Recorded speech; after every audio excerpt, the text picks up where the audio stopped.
کا مکانات سے علمی جو ہے اس کی طرف ضرور لوگوں کی توجہ دلائیں، اور یہ ہمارا فرض ہے ڈاکٹر صاحب ہیں، ہمارا جو تحقیقی کام ہوتا ہے، اور ہمیں یونیورسٹیز میں جا کے اپنے جو ریسرچ ہے اس کو پریزنٹ کرنا ہوتا ہے، یہ چیزیں ہمیں بیان کرنا چاہیے، کیونکہ آج جو زمانہ ہے یہ علمی مقابلے کا زمانہ ہے، اور ہر زمانے میں ضرورت مختلف ہوتی ہے۔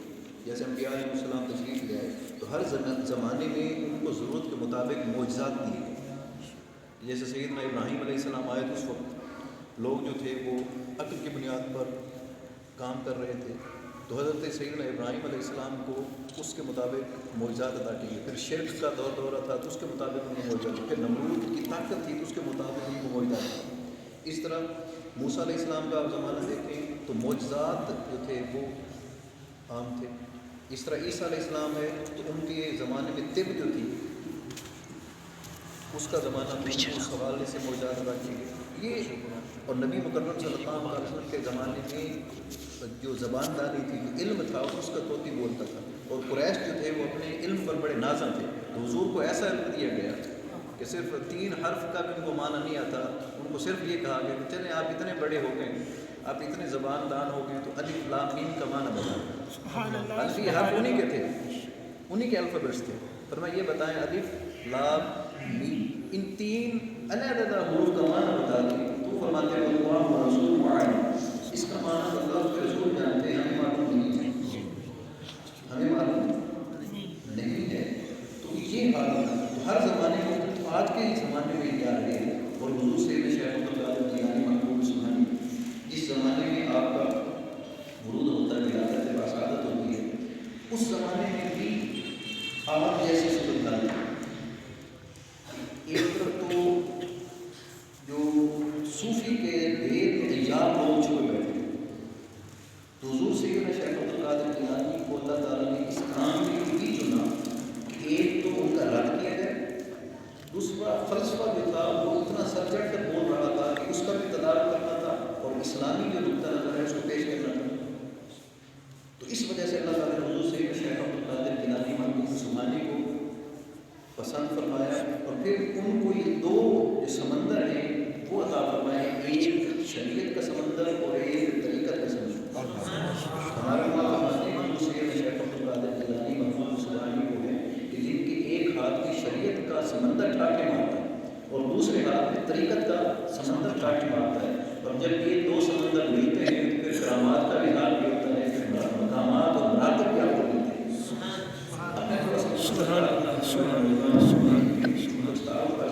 حضور سیدنا شیخ عبدالقادر جیلانی محبوب سبحانی ہیں،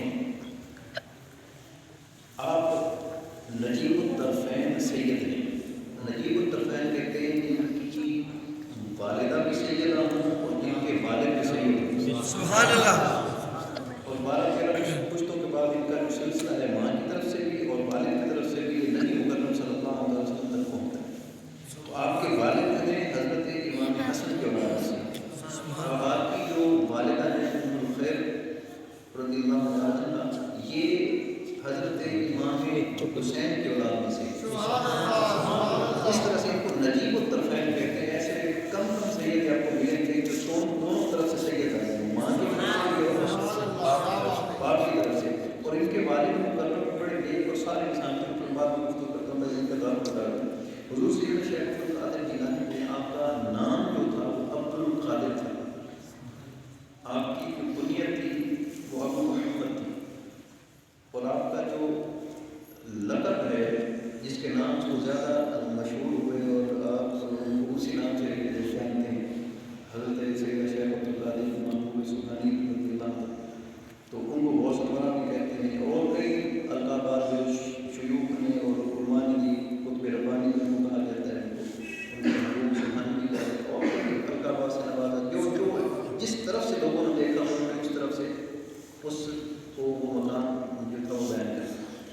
آپ کی جو ولادت ہے وہ 471 ہجری کو ہوئی، نبی مکرم صلی اللہ علیہ وسلم کے وصال ظاہر کے ٹھیک 461 سال بعد، اور آپ کا جو وصال ہے یہ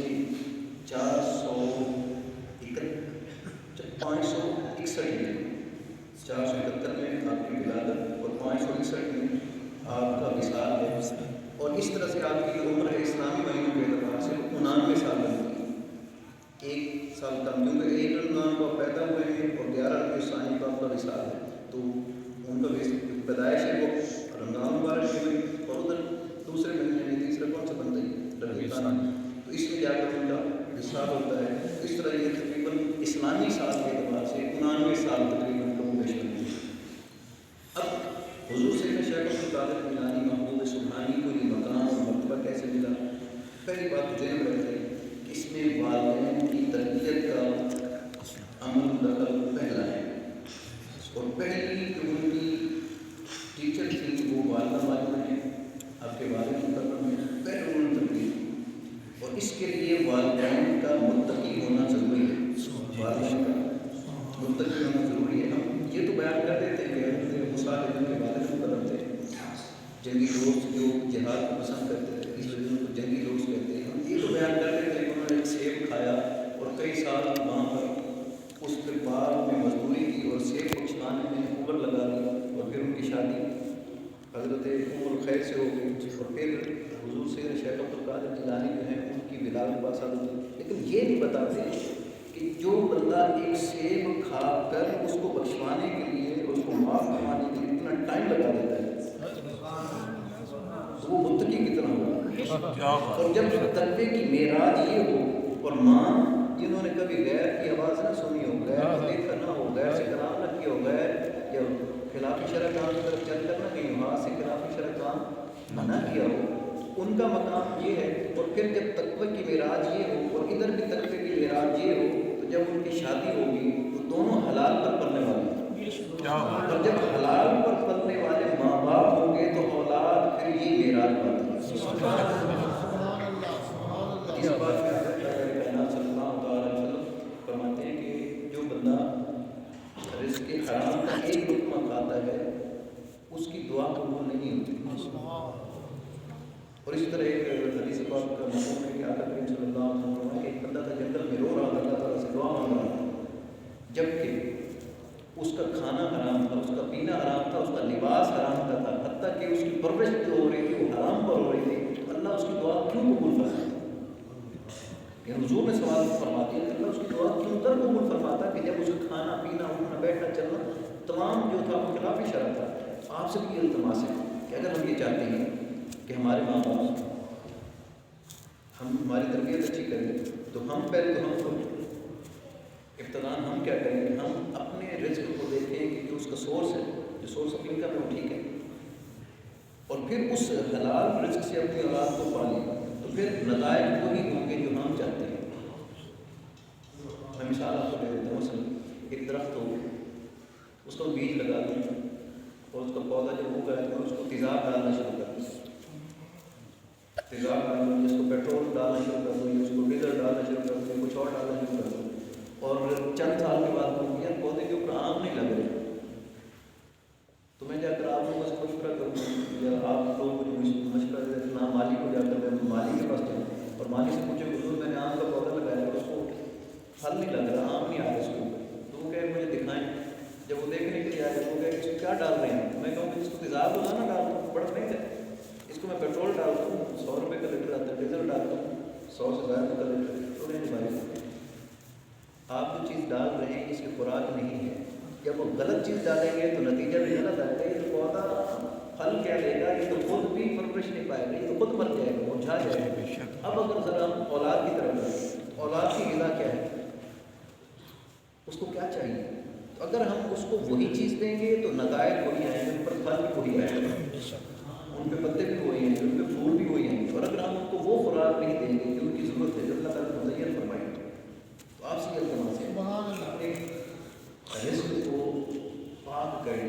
اور یہ پہلا طریقہ ہے جو ہمیں نظر آیا حضور سیدنا شیخ عبدالقادر جیلانی محبوب سبحانی کی سیرت پاک سے اور ان کے والدین کی سیرت پاک سے کہ حلال رزق اپنی اولاد کو، اپنے اہل خانہ کو، سب کو کھلایا جائے۔ اور ذہن رکھیں کہ عبادات دیگر جو ہیں ان کے بعد رزق حلال کمانا بھی عبادت ہے، بلکہ علماء فرماتے ہیں کہ جب بندہ عبادات، نماز، روزہ، زکوٰۃ، سارے عبادات ہیں بجا دے دیں تو اور ساتھ اس کو رزق حلال کمانا کو کہتے ہیں کہ رزق حلال کمانا، نفلوں میں نہ کھڑا رہے بلکہ رزق حلال کما کر اپنی اولاد کو کھلائے۔ اسی طرح والدین ہیں تو اس کا یہ کام ہے کہ وہ نفلوں میں نہ کھڑا رہے بلکہ والدین کی خدمت کرے، کہ والدین کی خدمت فرض ہے جی عبادات کے بعد ان کے ساتھ اس نے سلوک کے ساتھ پیش آنا، یہ طریقہ ہم سکھانا چاہیے۔ آگے چلتے ہیں، حضور سید شیخ عبد القادر جیلانی محبوب سبحانی کو ہیں، انہوں نے پہلا کام یہ کیا کہ علم حاصل کیا، اور پہلے درس کا ان کی والدہ تھی حضور سید شیخ عبد القادر جیلانی والدہ کے پیٹ میں 18 سپارے انہوں نے پیٹ میں یاد کروا دیا۔ سبحان اللہ۔ وجہ کیا تھی کہ والدہ لوری یہ سناتی تھی، مطلب قرآن پڑھتی تھی اور شہزادے جو ہے وہ پیڑ سنتے رہتے، اور پھر جب جھولے میں ہوتے تھے پھر بھی وہ وہی دور فرماتی، حفظ جو قرآن تھا اس کو یاد کرنا، اور اس کی وجہ سے وہ یاد ہو گیا۔ تو ماں اگر حافظہ ہو تو اولاد پر اس کے اثرات ہوتے ہیں، بے شک مائیں اگر نیک ہوں تو اولاد بھی نیک ہوگی۔ یہ فارمولہ دوسرا میں مل گیا دوسرے شیخ عبد القادر جیلانی کی سیرت سے۔ اس کے بعد جب بڑے ہوئے تو پہلی کرامت یہ ہوئی کہ جب مدرسے میں ڈالا گیا تو ہاتف غیبی سے آواز آتی، اے طلباء، اے اسٹوڈنٹس، یہ جو اللہ کے ولی آ رہے ہیں یہ جگہ گشادہ کرو۔ تو جب وہ کلاس میں جا کر بیٹھ گئے تھے، وہ چھوٹے تھے ان سے شیخ عبد القادر جیلانی تو چن تو لیے گئے تھے پہلے، ان کے لیے جگہ گشادہ کی جاتی اور ان کو بٹھایا جاتا۔ اس کے بعد دوسری کرامت، جب بھی نکلے ہیں تو وہ اپنے ذاتی کام کے لیے نہیں نکلے بلکہ اللہ کی راہ میں علم حاصل کرنے کے لیے نکلے۔ تو والدہ نے جب بھیجا نصیحت کی بیٹے جھوٹ مت بولنا، اور جیب میں 40 درہم جو تھے وہ بھی سیدھی، راستے میں ڈاکو آتے ہیں اور آپ نے ساری حکایت سنی ہوئی ہے، اور پوچھتے ہیں کہ ہم جس کے پاس وہ مال نکالیں، تو بچے جو وہ کہتے ہیں میرے پاس بھی ہے، تو بھائی دکھاؤ کہ ادھر اندر ہیں سلے ہوئے، تو انہوں نے کہا تم تو چھپا سکتے تھے تو تم نے جھوٹ کیوں نہیں بولا؟ تو کہا میری ماں نے منع کیا تھا کہ جھوٹ نہیں بولنا۔ یہ پہلے درس کا ہے، اور پہلے سفر پر جا رہے ہیں اور پہلے سفر پر ماں کی پہلی نصیحت اور اس کا اثر دیکھیں کہ جب اس ڈاکو نے سنا، سردار نے سنا کہ یہ بچہ کیا کہتا ہے، نیچے پر ڈاکو نے بتایا کہ یہ بچے کی بات سنی، کیونکہ بچے تم جھوٹ بول کے بچ سکتے تھے، بڑے بڑے جو وہ جھوٹ بولنے کا آمادہ تھے وہ جھوٹ بول کر اپنے مال بچا رہے تھے، تم کیوں نہیں بول رہے تھے؟ میری ماں نے منع کیا۔ وہ بڑا جب ڈاکو آیا تو انہوں نے بیٹھ گئے، اس نے کہا یار یہ اپنی ماں کا اتنے تابع دار ہے تو ہم اپنے رب کے تابع دار ہیں، کیا یہ اپنی ماں کا اتنا کہنا تابع دار ہے تو ہم اپنے رب کا کہنا نہیں مانتے۔ وہ سارے ڈاکو جو تھے وہ گروہ آیا اور آ کر توبہ طائب ہو گئی، یہ آپ کی پہلی کرامت ہے، اور اس کرامت کی وجہ کون بنی؟ والدہ کی تربیت۔ والدہ کی تربیت، آپ نے چھوٹے چھوٹے بچوں کو یہ چیزیں سکھایا کریں کہ ہمارے چھوٹے چھوٹے بچے جو ہیں، حالانکہ ہم کیا کرتے ہیں، ہم بچوں کی تربیت کیسے کرتے ہیں؟ میں گھر بیٹھا تو باہر دروازہ کھٹکھٹایا جاتا ہے اور پوچھا جاتا ہے کہ ابرار گھر پر ہیں، اور میں کہتا ہوں اپنے بیٹے کو جا کر کہہ دو گھر پر نہیں ہے، تو تربیت کیا ہوگی؟ بچہ بھی بڑا بول رہا ہوتا ہے، وہ جا کر مجھے کہہ رہے میں گھر پہ نہیں ہوں، اس کو کیوں اسٹریٹ فارورڈ ہے، وہ سچا ہے، اور اس کی اس جو فطرت اللہ نے بنائی ہے، اس جو فطرت اسلام کو اس کو پیدا کیا گیا، تو میں اس فطرت کو تبدیل کرنے کی کوشش کرتا ہوں۔ بچہ بڑا سیاح ہوتا ہے، بول رہا ہوتا ہے، اس کو نہیں پتا کیا ہے، جاتا کہ کہتے ہیں جاؤ، میں کہتا ہوں کہ جاؤ تو ابو جی گھر پہ نہیں، وہ جا کر سیدھا یہی کہتے ہیں ابا جی فرما رہے ہیں میں گھر پر نہیں۔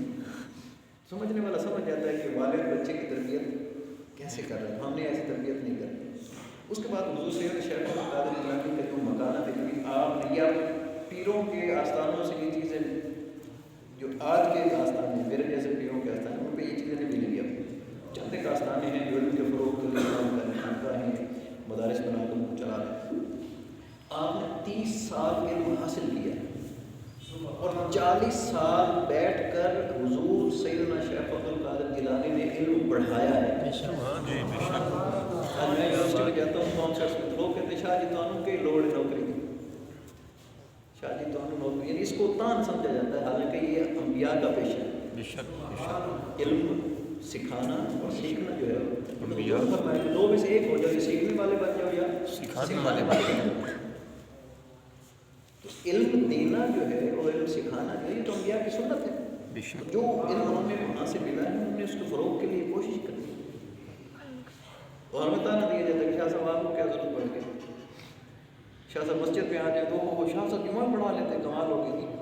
یعنی یہ توقع نہیں کرتے لوگ کہ پیران نظام یہ کام بھی کرتے ہوں گے. تو سیدنا شیخ عبد القادر جیلانی محبوب سبحانی 40 سال بیٹھ کر مسند ارشاد پر آپ نے دروس دیے، پڑھایا ہے، اور ساری عمر آپ واز فرماتے رہے.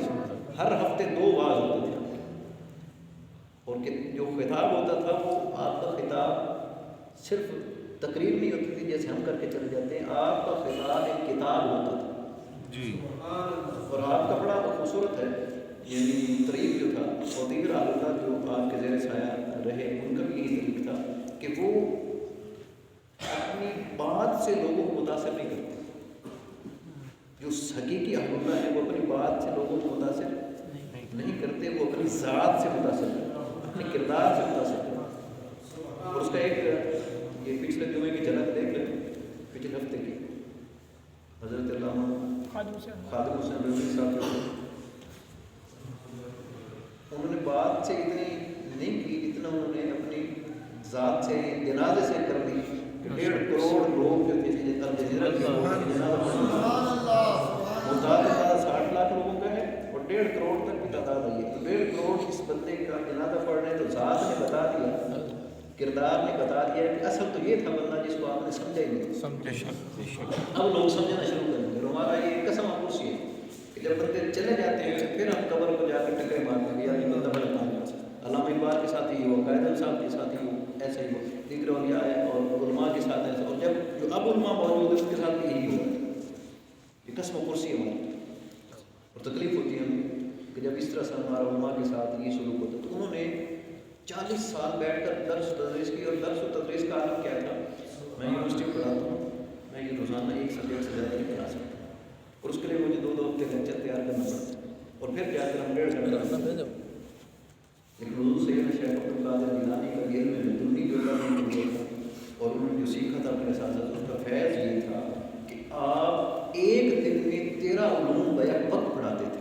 ہمارے اساتذہ تشریف فرما ہیں، ان سے پوچھیں یہ 2 علوم پڑھا لیں گے، 3 پڑھا لیں گے، 4 5 6 حد 7 علوم ایک دن میں 7 علم پڑھانا بہت مشکل کام، بہت مشکل کام، اور اس کا حق ادا کرنا.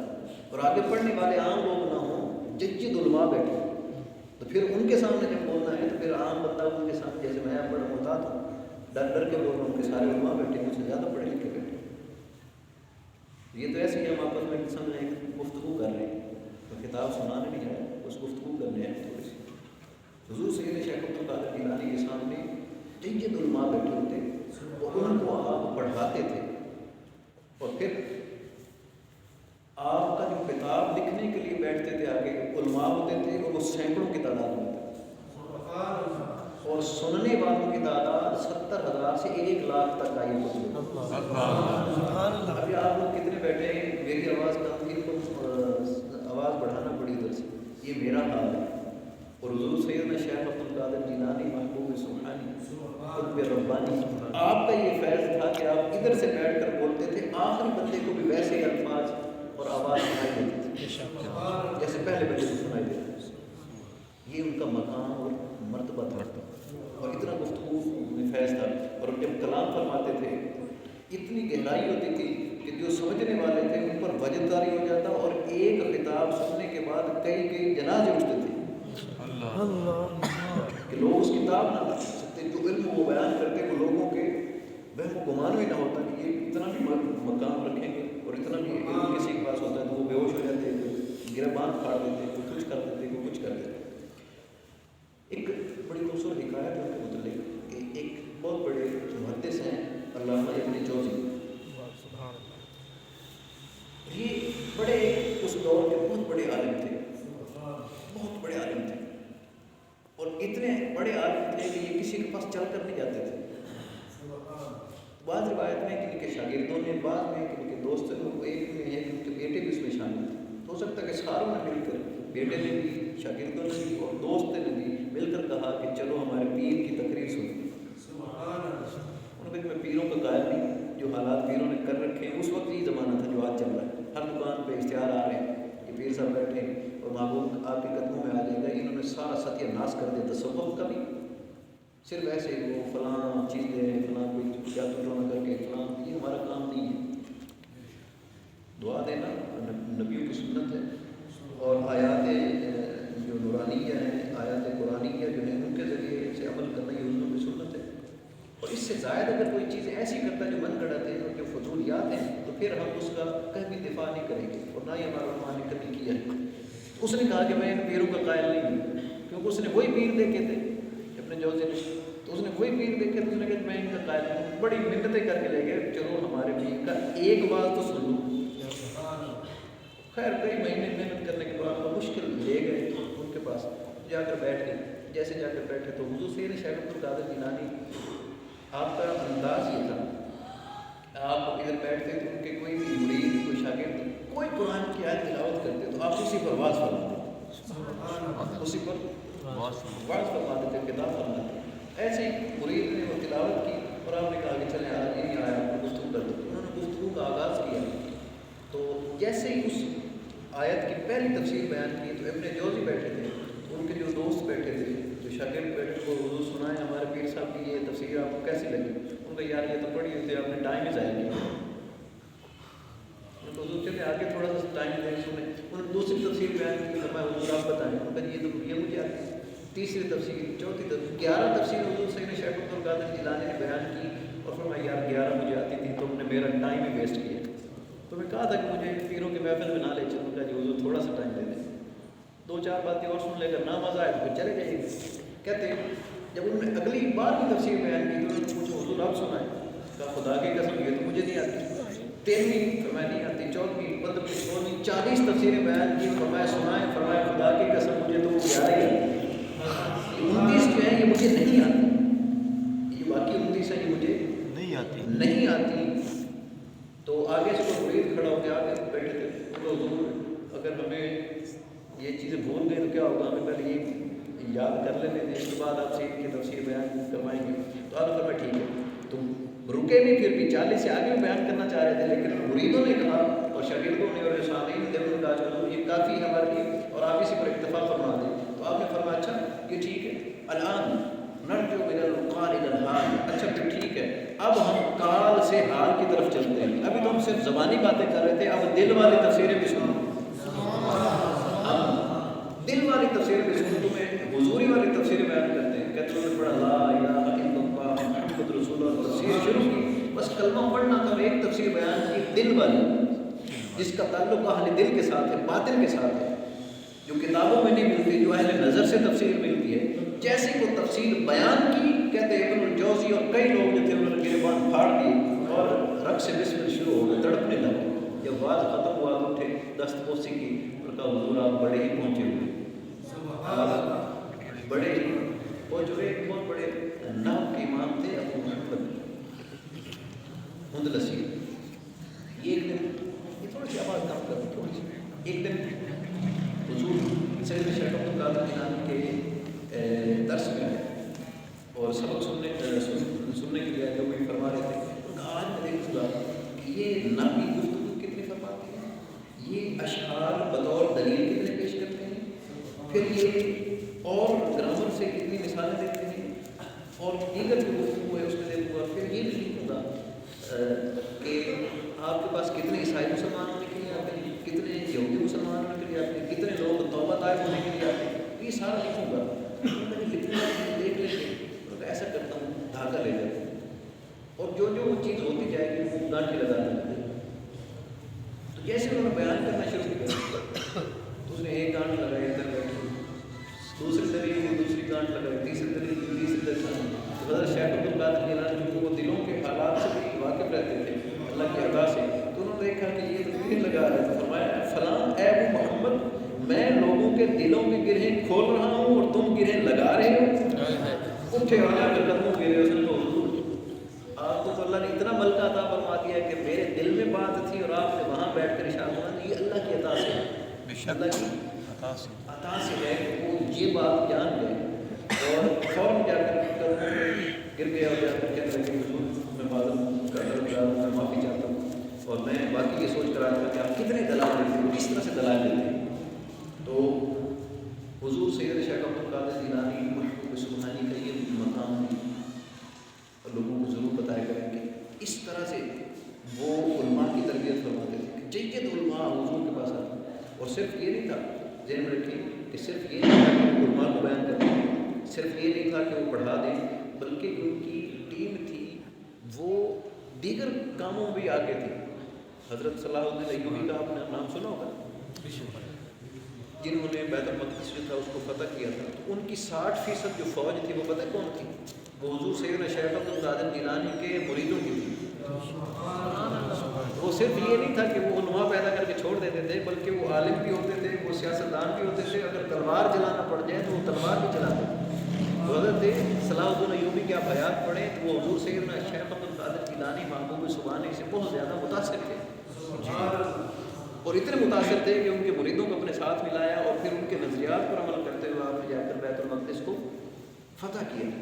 تو یہ لوگوں کو چیزیں بتایا کریں کہ ہمارے جو اولیاء ہیں حضور سید شیخ عبد القادر جیلانی کا، ہم ایسے ہی کو بڑھا چڑھا کر ان کے مناقب جو بیان نہیں کرتے، بلکہ اللہ نے ان کو فیض عطا فرمایا، اللہ نے ان کو کرم عطا فرمایا، اللہ تعالیٰ نے ان کو فضل عطا فرمایا، اللہ نے ان کو علم عطا فرمایا، اور خود فرماتے ہیں درست علم، میں نے علم حاصل کیا، حتی صرت قطباً، کہ میں نے علم حاصل کیا حتیٰ کہ میں قطب بن گیا۔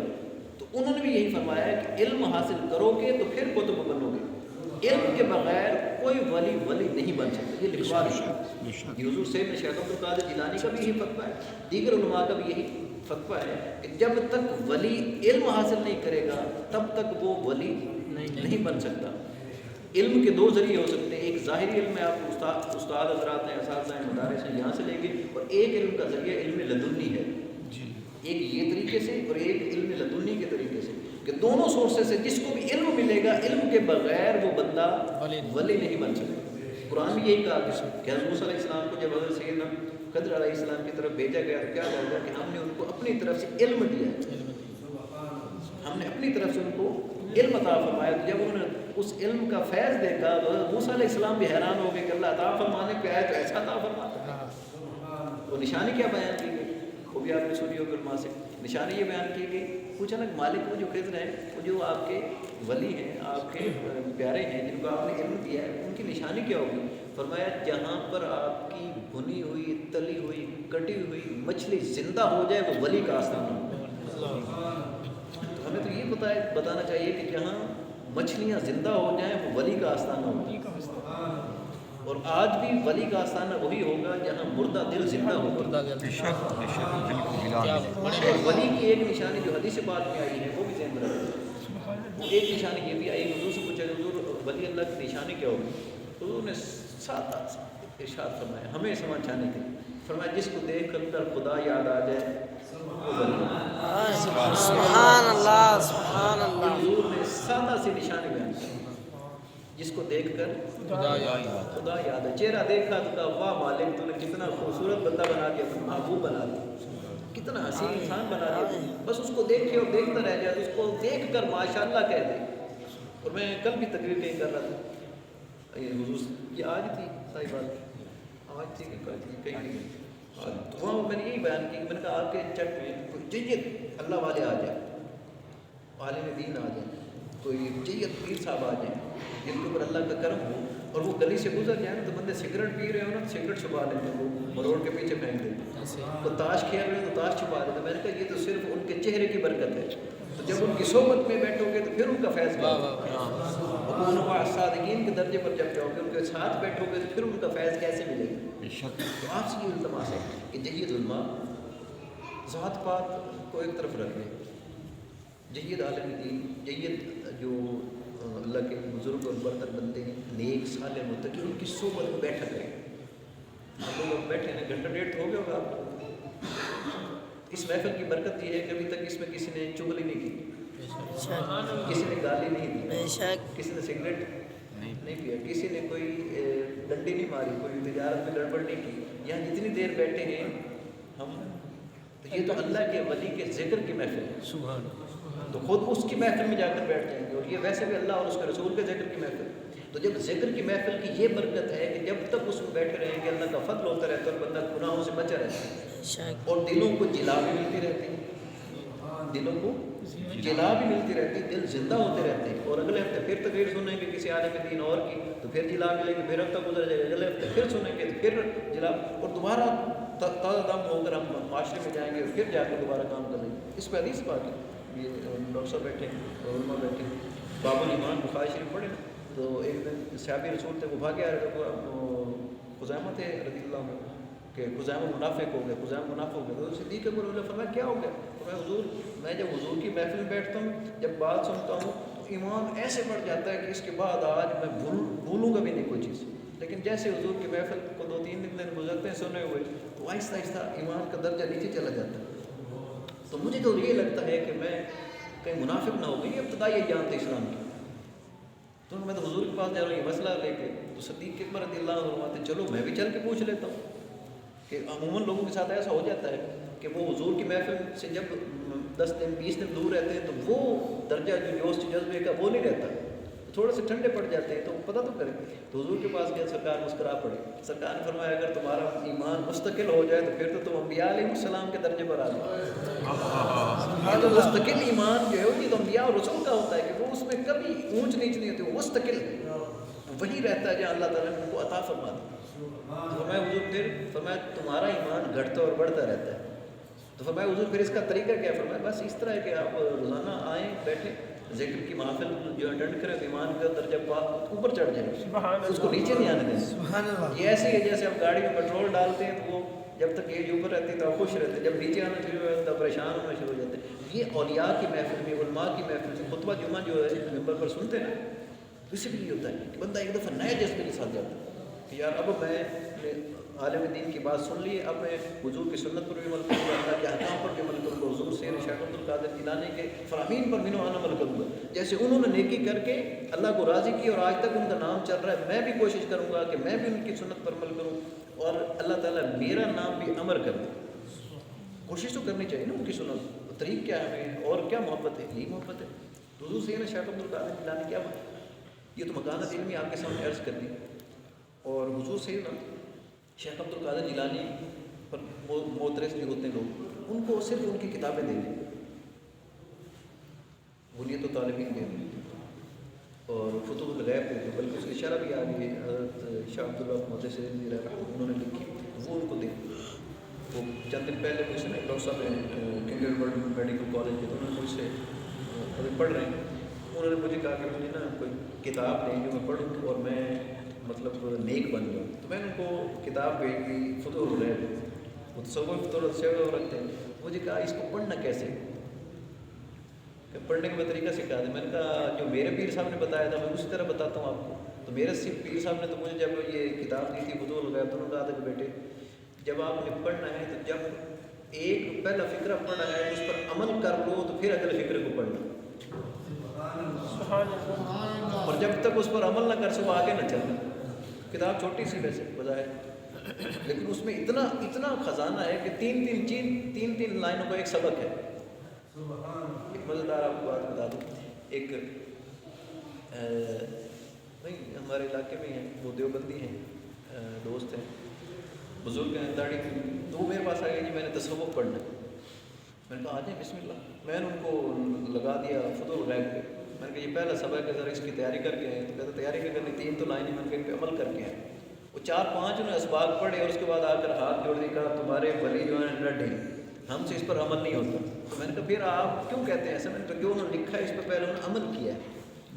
تو میں نے کہا آپ 3 لائنیں پڑھے. تو اس کی پہلی لائن کیا تھی؟ فرمایا اے مرید، اے میرے سالک، اے میرے بیٹے، اللہ کی رضا پر راضی ہو جا. پہلا سبق ہے، پہلی لائن ہے. میں نے کہا یہ پڑھو. میں نے کہا پہلے اپنے بیٹے کو مرید کو مخاطب ہو رہے ہیں اور ابتدائی ابھی تو یہ پہلے ان کی لائن یہی ہے. وہ فرماتے ہیں کہ مرید اللہ کی رضا پر راضی ہو جائے. تو آپ کتنے ہیں جو اللہ کی رضا پر راضی ہوں گے؟ جب تک اللہ کی رضا پر راضی نہیں ہوں گے اگلا قدم نہیں چل سکتا. صحیح بات. تو مقام رضا ہے، پہلے راضی ہوں گے تو اگلے مراتب کھلیں گے، پھر سیڑھیاں اسٹیپس ہوں گے. تو پہلا اسٹیپ پہ میں ناکام ہو جاتا ہوں، میں اللہ کی رضا پر راضی نہیں رہتا. کبھی کہتا ہوں مولا مجھے وہ دے دے، کبھی کہتا ہوں مولا مجھے وہ دے دے، کبھی کہتا ہوں یہ دے دے. تو اپنی پسند تو رہنی نہیں چاہیے. جو اللہ کی رضا پر راضی رہتا ہے پھر اللہ تعالیٰ کی عطائیں جو ہے وہ اپنے حساب سے ہوتی ہیں. جو اللہ کی رضا پر راضی ہوتا ہے. ابھی مقام رضا پر پہنچنا بہت مشکل کام ہے اور اس کے مراحل اتنے ہیں، اتنے دراجات ہیں. حضور سیدنا شیخ عبد القادر حضرت سید امام حسین علیہ السلام 72 تن اپنے رب کی بارگاہ میں پیش کر کے تو ان کے آخری الفاظ کیا تھے؟ سجدے میں سر رکھا ہوا ہے، فرماتے مولا حسین تیری رضا پر راضی ہو گیا، تو بھی حسین سے راضی ہو گیا۔ سبحان اللہ سبحان اللہ۔ تو ہم تو پہلے اس رضا کے پہلے سٹیپ پہ آ کے فیل ہو جاتے ہیں، اللہ تھوڑا سا ہم سے امتحان مانگتا ہے اور ہم ہار مان جاتے ہیں، فوراً شکوہ زبان پر آ جاتا ہے، تو آرے میں چیر دیے جاتے ہیں لیکن شکوہ زبان پر نہیں آتا۔ اب آ جائیں حضور سیدنا شیخ عبد القادر جیلانی کی کرامات، تھوڑا سا ہم کا تذکر کر دیتے ہیں۔ حضرت سیدنا شیخ عبد القادر جیلانی محبوب سبحانی جو بڑے امیر تھے، اور ابتداءً جو ان کی حیات تھی اس میں انہوں نے جان بوجھ کر فقر کو اختیار کیا، لیکن جیسے ہی آپ مراتب پہ مزید بلندیاں پاتے گئے تو پھر آپ نے اپنا لباس بھی اعلیٰ ترین فرما دیا اور آپ نے اپنا رہن سہن بھی اعلیٰ ترین فرما دیا، اور یہ سبق دیا کہ جو ولایت ہے یہ صرف گدڑیوں کا نام نہیں ہے، صاف ستھرے کپڑے پہن کر، اچھا لباس پہن کر اور اچھے طریقے سے بیٹھ کر اللہ کے دین کی خدمت کرنا بھی ولایت ہے جی۔ تو اکیلا یہ نہیں ہے کہ بندہ آپ کسی جگہ کونے میں غار میں بیٹھ جائے اور وہاں جا کر گدڑیاں پہنی ہوئی اور اس میں نہ وضو کا خیال رہے نہ اس طرح کا نہ پاکیزگی کا خیال رہے اور بندہ بیٹھ کر وہ تسبیحاں پھیرتا رہے، تو یہ اسلام کا یہ طریق ولایت کا نہیں ہے۔ وہاں بھی صفائی ضروری ہے، اس کا بہترین ہمیں دیتی ہے کہ اعتکاف بیٹھے، جس کو دل ہو کہ میں تنہائی پہ جانا چاہتا ہوں تو سنت ہے، پورا مہینہ رمضان شریف میں اعتکاف بیٹھے، وہاں بیٹھ کر آپ اپنی وہ حس جو ہے وہ لطف جو وہ بھی لے سکتے ہیں تنہائی کا، کہ میں تنہا بیٹھ کر اللہ کا ذکر کروں، اس کا بھی حل موجود۔ تو اس کا مطلب یہ نہیں ہے کہ میں جنگلوں کی طرف نکل جاؤں اور سارا کچھ وہ کرتا رہوں۔ دوسری یہ شیخ عبد القادر جیلانی جنگلوں میں نہیں گئے بلکہ مدرسے میں بیٹھ کر مفتی بغداد بن کر آپ نے فتاوی جاری فرمایا، اور فتوے ایسے جاری فرماتے تھے کہ آج سوال آیا ہے کبھی بھی ان کے میز پر کل کے لیے وہ سوال نہیں پڑا رہتا، وہ سوال فوراً اس کا جواب دے، اس کا جواب پہنچ جاتا ہے۔ اب امارت ان کے پاس بڑی تھی، ایک دن ایک مرید آیا، اس نے حضور آپ کو فلاں جگہ جہاد آ رہا تھا اور وہ ڈوب گیا، تو آپ نے آنکھیں بند کی اور کہا الحمدللہ، تو پھر میں گفتگو ہو گئی۔ ایک میرے جیسا بڑا نقاد مرید آیا بیٹھا تھا، یہ مرید ہونے کے لیے آیا بیٹھا تھا، پیر کو پہلے دیکھوں گا پھر مرید ہوں گا۔ اس نے کہا یہ پیر صاحب عجیب بات ہے، نقصان ہوا، اور کہتے ہیں الحمدللہ۔ خیر 2-3 دن گزرے تو پھر وہ بندہ آ کے اس نے کہا حضور کہ آپ کا وہ جہاز ڈوبا تھا، وہ سارا جہاز بھی برآمد کر لیا گیا، سامان بھی سارا نکل آیا، نقصان آپ کو نہیں ہوا۔ پھر آپ نے آنکھیں بند کی اور کہا الحمدللہ۔ جب یہ بات ہوئی تو وہ مرید بڑا تشویش میں مبتلا ہو گیا، سر یہ کیا بات ہے، نقصان ہوا تو بھی الحمدللہ، فائدہ ہوا تو بھی الحمدللہ۔ ہمارے یہاں کیا ہوتا ہے، نقصان ہو تو ہم کیا کہتے ہیں شریعت کی حدوں سے باہر نکل جاتے ہیں، ایسے ہوتا ہے کہ فرض کریں ہمارے یہاں فوتیگی ہو جاتی ہے، بندہ فوت ہو جاتا ہے، ہم کیا کہتے ہیں، پہلا جو غلط جملہ بولا جاتا ہے یہ نہیں کوئی عمر سے اللہ کی رضا پر راضی ہونا چاہیے، یعنی یہ کہتے ہیں کہ اس کی کوئی عمر تھی، بھائی میں کون ہوتا ہوں پوچھنے والا، عمر جس نے بنایا اس کو پتا ہے کہ اس کی کون سی عمر تھی۔ دوسری جو غلطیاں ہم فوراً کرتے ہیں، کاش اس کی جگہ میں مر جاتا، بھائی آپ کیوں مر جاتے، جس نے بنایا ہے اس نے جس کو موت دینا ہے اسی کا نام لکھا ہوا، تو آپ کیوں یہ جملہ بول رہے ہیں۔ دوسرا جملہ جبریل اور اسرائیل علیہ السلام ٹیک لگا کے کھڑے ہوتے ہیں، تو جو شکایت کرتے ہیں تو وہ اللہ کی بارگاہ میں پیش کر دیتے ہیں، اگر وہ کہیں انا للہ و انا الیہ راجعون تو وہ ایسے رپورٹ کرتے ہیں کہ مولا میں نے جب اس بندے کی روح نکالی تھی تو وہ تیرے بڑے نیک بندے تھے، وہ تیرے رضا پر راضی ہو گئے، تو ان کو اللہ کی طرف سے آیا، اللہ کی طرف چلا گیا، وہ جواب بھی لے کر جاتے ہیں، روح قبض کرنے کے بعد وہ ٹیک لگا کر دروازے کے ساتھ کھڑے ہوتے ہیں کہ اب کہتے کیا ہیں، اور وہ جواب بھی سن کر جاتے ہیں۔ تو کبھی ایسے الفاظ جب بھی دکھ آئے کبھی ایسے الفاظ نہیں نکالنے چاہیے جو اللہ کی بارگاہ میں ناپسند ہیں، وہی نکالنے جو اللہ اس کے رسول نے ہمیں سمجھائے ہیں کہ یہ الفاظ بولے جانا چاہیے۔ اور خوشی ہوتی ہے، شادی ہوتی ہے، کیا کرتے ہیں بلا، کتنی بدقسمتی کی بات ہے کہ ہم شادی کرتے ہیں اور شادی میں پہلے 10 دن وہ واحیاتی ہوتی ہے۔ اب تو میں نے شروع کیا ہوا تو مجھے کہتے ہیں نا کہ مہندی ہے تو میں کہتا ہوں یار مہندی کاٹو وہاں خطاب رکھو، تلاوت نعت اور خطاب۔ میرے خود نکاح پہ قبلہ بابا جی پیر منظور احمد شاہ صاحب وہ میرے پڑسو سر بھی ہوئے، اور بابا جی ویسے محبت فرماتے تو انہوں نے میری جو نکاح تھا اس میں تلاوت ہوئی، نعت ان کا خطاب ہو، خطبہ نکاح بھی انہوں نے پڑھا۔ تو یہ طریقہ اپنائیں کہ ہم شادیوں میں وہ طاہر کریں، تو ہم جب شادی آتی ہے خوشی آتی ہے تو پھر آپے سے باہر ہو جاتے ہیں، عید آتی ہے تو آپے سے باہر ہو جاتے ہیں. اور شادی پر کتنی قسم و پرسی کتنی تکلیف کی بات ہے کہ شادی کی جا رہی ہے، وراثت نہیں دی، جہیز دیا جا رہا. آج بھی بچہ میرے پاس آیا تو مرید کر میں جہیز بنانا شروع کر دیا. میں نے کہا میری جان قبر میں اور روز معاشر جہیز کا نہیں پوچھا جائے گا، یہ پوچھا جائے گا کہ بیٹی کو وراثت دی تھی، وراثت دی ہے کہ نہیں دی تھی. تو میں نے کہا جہیز کا تو اللہ نے حکم ہی نہیں دیا ان کو جہیز دو، ان کو زمین میں سے حصہ دو، ان کو گھر میں سے حصہ دو، گاڑی میں سے حصہ دو، پیسوں میں سے حصہ دو، سونے میں سے حصہ دو، چاندی میں سے حصہ دو، جس کا حساب ہونا ہے جو اس کا شریعت نے حصہ مقرر کیا وہ دو.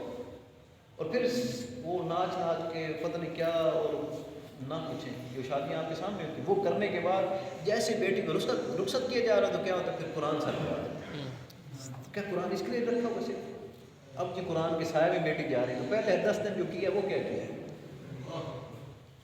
پہلے 15 دن آپ نے کیا کیا ہے؟ تو ابتدا زندگی کی ایسے کی جائے گی. جب زندگی کی ابتدا ان طرح کے کاموں سے کی جائے گی تو پھر آگے ہم کہتے ہیں کہ جی گھر نہیں بنا. پھر جب آپ اللہ کے نام سے اس کی ابتدا ہی نہیں کر رہے اور آپ تو حملہ کرتے ہیں. آپ سے یہ التماس ہے، یہ ویسے میں عرض کرتا ہوں کہ اپنی ایک بارات کو مختصر رکھیں. یہ جو ابرار آپ کے سامنے بیٹھے مسجد میں بیٹھ کے کہہ رہا ہوں، مسجد میں بیٹھ کے کہہ رہا ہوں میری بارات پہ 2 گاڑی تھی اور دونوں میری نہیں تھی. میں دولہا بن کے بھی کزن کی گاڑی میں بیٹھ کے گیا اور تیسری گاڑی تھی میرے دوست آئے ہوئے تھے وہ ادھر بھی موجود تھے دونوں طرف سے.